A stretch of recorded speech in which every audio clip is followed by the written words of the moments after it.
Suheldev Bharatiya Samaj party के राष्ट्रीय अध्यक्ष ओम प्रकाश राजभर ने बुधवार को विपक्षी दलों की तरफ से बसपा सुप्रीमो मायावती व कांग्रेस के राष्ट्रीय अध्यक्ष मल्लिकार्जुन खड़गे में से किसी एक को प्रधानमंत्री पद का उम्मीदवार घोषित करने की वकालत की है।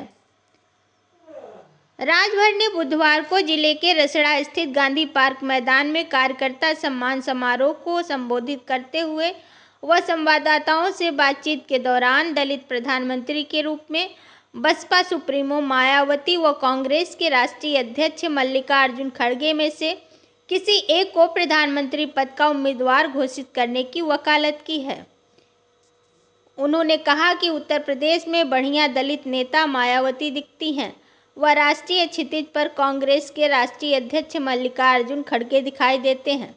विपक्षी दलों को मायावती पसंद नहीं है तो खड़गे को प्रधानमंत्री पद का उम्मीदवार बनाकर लड़ना चाहिए। राजभर ने उत्तर प्रदेश की पूर्ववर्ती बसपा सरकार की प्रशंसा करते हुए कहा कि मायावती जब मुख्यमंत्री की कुर्सी पर आसीन थी तो लोग हनुमान चालीसा पढ़ा करते थे। कहा कि ये नहीं चला सकती। हमने कहा तुमसे ज्यादा बेशरम आदमी तो मैंने नहीं देखा। मैंने उस नेता से कहा कि तुमसे बेशरम नेता मैंने नहीं देखा। देश की सर्वोच्च कुर्सी पर महिला, प्रधानमंत्री की कुर्सी पर महिला रह चुकी, मुख्यमंत्री की कुर्सी पर महिला रह चुकी। जब महिला सूबे की मुख्यमंत्री थी तो हनुमान चालीसा लोग पढ़ते थे। याद होगा मायावती जी जब थी हनुमान चालीसा पढ़ते थे। डीएम महिला, एसडीएम महिला, और आज कहते हो कि कैसे चलाएंगी। अरे चलाने को देखो, फाइटर प्लेन तक हमारी बहनें चलाने लगी और आप इस तरह की भाषा बोलते हैं। कानून बनाओ। ओम प्रकाश राजभर इसके लिए लड़ता है। इस नाते साथियों, हम अपने कार्यकर्ता साथियों से कहूंगा कि देखो, हम जो इस तरह से नई शिक्षा जो नीति आई है तो देखा जा रहा है कि एनसीईआरटी के जो सिलेबस है उससे मुगलों का नाम जो है हटा दिया गया है। इस फैसले को, सरकार के इस फैसले को कैसे देखते हैं आप? देखिए, जब जो सरकार का फैसला है किसका नाम बदलेगा सिलेबस से। आप अगर किसी ट्रेन से सफ़र करिए, लगभग अगर 100 स्टेशन जाएंगे तो आपको कम से कम 30-35 स्टेशनों का नाम मुगलों के नाम से कहाँ बदले। जिस चीज़ को बदलना चाहिए, जिस चीज़ में बदलाव आना चाहिए, आज देश में एक समान अनिवार्य और फ्री शिक्षा में बदलाव आना चाहिए। जो दोहरी शिक्षा नीति है, जो नई शिक्षा नीति से गरीब कमजोर नहीं पढ़ सकता। भारत देश का एक तेलंगाना स्टेट है, वो अगर गरीबों को, बच्चों को निःशुल्क शिक्षा 2 लाख बच्चों को दे रहा है केजी से पीजी तक, तो वो व्यवस्था पूरे देश में सरकार को लागू करना चाहिए। और मुगलों के नाम हटाने से शिक्षा नीति में सुधार तो नहीं ना हो जाएगा।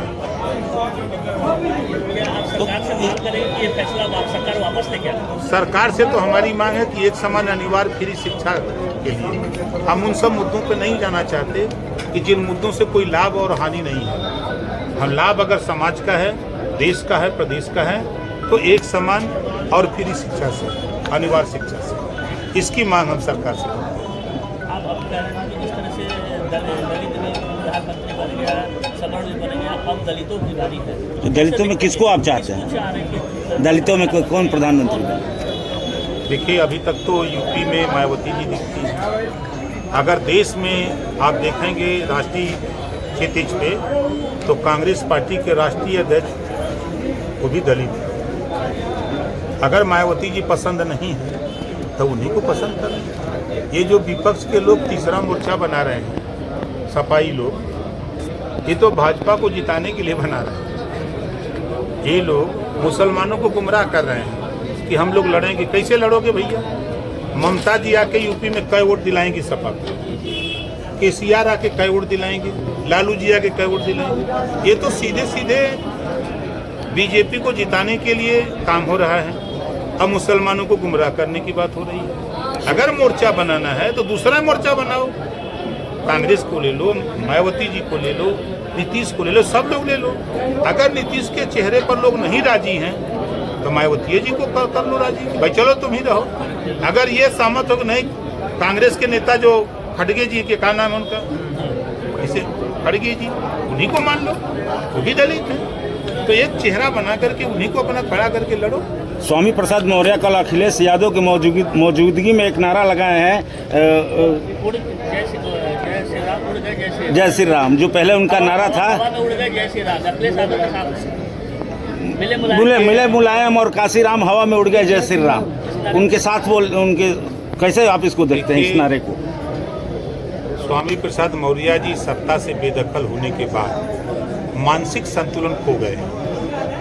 जब बहुजन समाज पार्टी में मंत्री थे 4 बार, तब उनको ना चौपाई याद आई, ना महिलाओं का अपमान याद आया, ना पिछड़े दलित को अपमान याद आया। जब 4 बार मंत्री रह चुके, सत्ता जाते देखा तो उसी राम की शरण में गए, रामम शरणम गच्छामि, जिसको हवा में उड़ाने की बात कर रहे हैं, उसी शरण में गए और भगवान राम को नाम लेकर के राम राम जपना पराया माल, अपना बेटी को सांसद बना लिया, अपने मंत्री बन गए 5 साल। तब भी ना वो चौपाई याद आई, ना ये जो नारा लगा रहे हैं याद आया, ना पिछड़े दलित याद आए।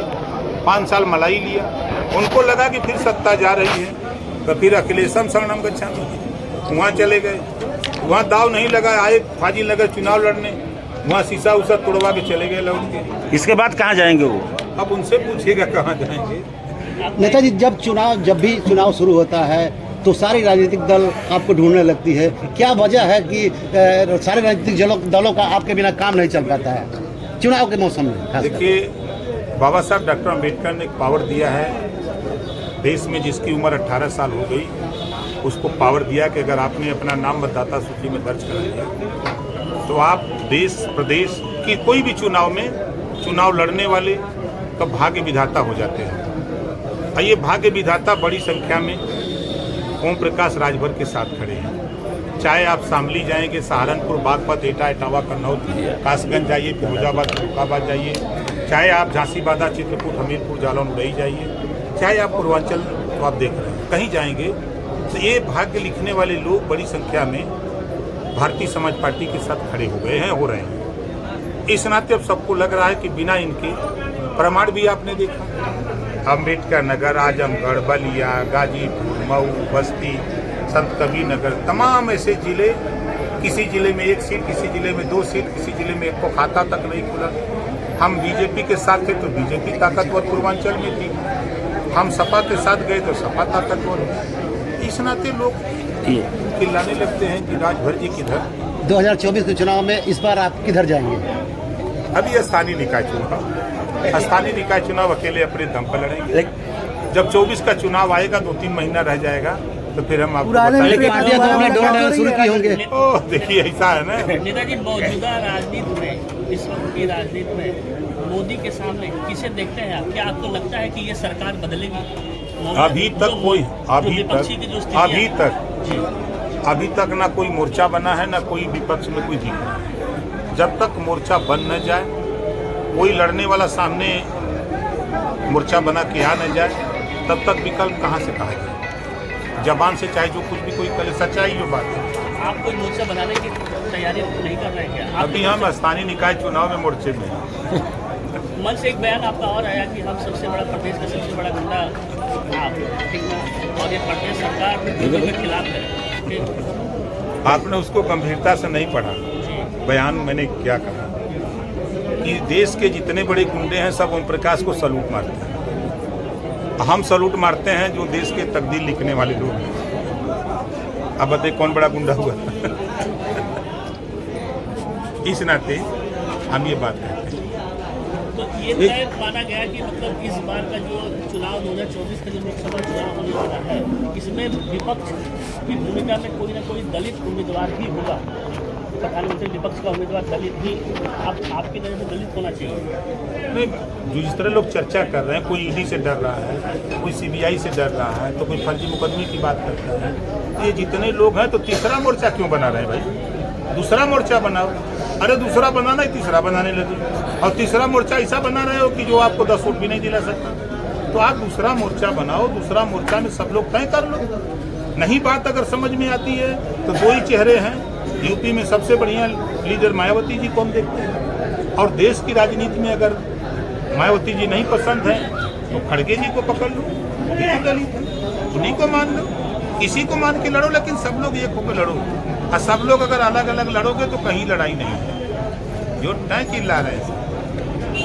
बंगाल और बिहार में रामनवमी के दिन जो हिंसा हुई है, यूपी में एक भी हिंसा नहीं है, लेकिन बंगाल और बिहार में हिंसा हो गई, इसको कैसे देखते हैं?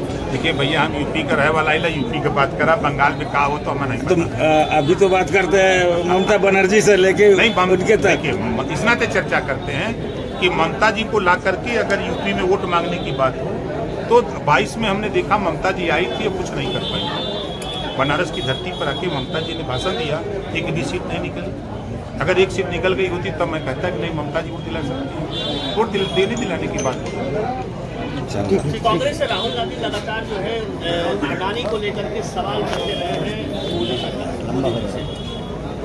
राहुल गांधी के अलावा आज तक किसी नेता सामने नहीं आया जो अडानी और मोदी जी के जो रिश्ते की बात है। क्या आप भी कभी सदन में मौका मिला तो इस रिश्ते की बात उठाएंगे क्या सदन में? अरे हम बिजली का बिल माफी, अडानी और मोदी के संबंधों के सवाल उठाएंगे सदन में? हम जो क्या राहुल गांधी लगातार सवाल उठा रहे हैं। देखिए, राहुल गांधी जी जो सवाल उठा रहे हैं उनके पास सारे साक्ष्य और सबूत। हम अभी देश की राजनीति नहीं कर रहे हैं, हम प्रदेश की राजनीति कर रहे हैं। प्रदेश की राजनीति के विषय में जो मुझे अध्ययन है उस पर हम बेहतर बोलते हैं। जब देश की राजनीति में आपको 2024 के बाद बताएंगे। आपने तो कहा है कि हमको लोकसभा में दो हमारे उम्मीदवार हैं, तो क्या आपको लगता है कि आपको 2 ही सीट चाहिए लोकसभा के लिए 2024 में? 2 हम जितवाने के लिए लड़ रहे हैं। 80 यहाँ